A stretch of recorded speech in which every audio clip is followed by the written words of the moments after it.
আসসালামু আলাইকুম। I hope যে সবাই ভালো আছেন।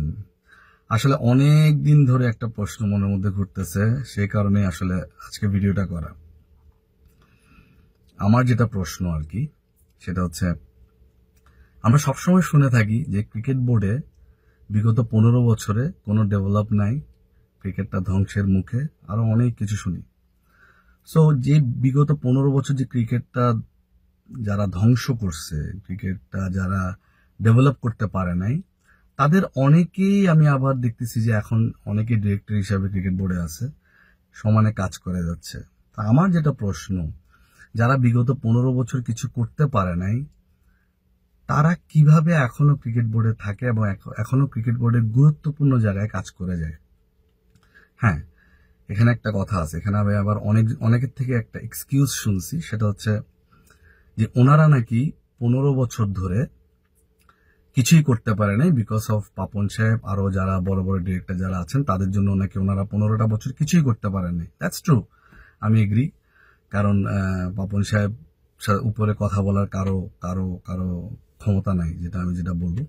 সো ওই হিসাবে যদি দেখেন তাহলে আমি এগ্রি। বাট আমার একটা প্রশ্ন হচ্ছে, আপনি যখন 15টা বছর একটা সিটে বসে কিছুই করতে পারেন নাই বিকজ অফ আপনার ওই পাওয়ারটা নাই, আপনি বসে বসে ক্রিকেটটা ক্ষতি হচ্ছে, আপনি ওইটা বসে বসে 15টা বছর আরাম করে আপনার ওই জিনিসটা দেখছেন এবং সময়টা পার করছেন। আপনার ভিতরে এক ফোঁটা ফিলিংস ছিল না যে ক্রিকেটটা নিচের দিকে যাচ্ছে, আমি কিছুই করতে পারতেছি না, আমার হাত বন্ধ, আমার মুখ বন্ধ, আমি কিছুই করতে পারতেছি না।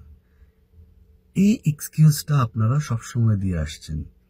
তাদের জন্য আমার একটা কথা, যে মানুষ 15 বছর সিটে বসে ক্ষতি দেখতে পারে, বসে বসে ক্ষতি দেখতে পারে, সে মানুষ আর যাই হোক ক্রিকেটের ডেভেলপ করতে পারবে না এবং তার পক্ষে ক্রিকেট ডেভেলপ করা সম্ভব না।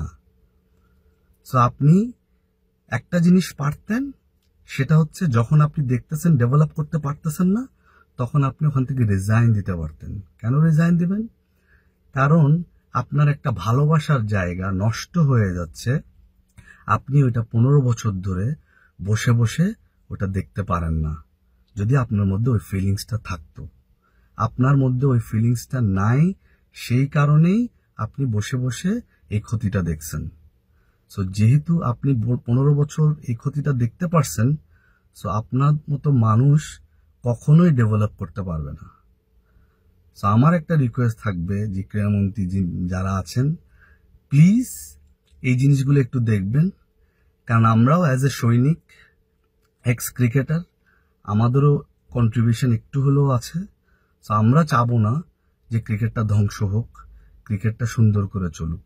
বাংলাদেশে গর্ব করার জন্য আমাদের কিন্তু আছে এই কয়েকটা জিনিস, আমরা এই কয়েকটা জিনিস নষ্ট করতে পারি না এবং এই কয়েকটা জিনিস নষ্ট করার কারো অধিকারও দিতে পারি না।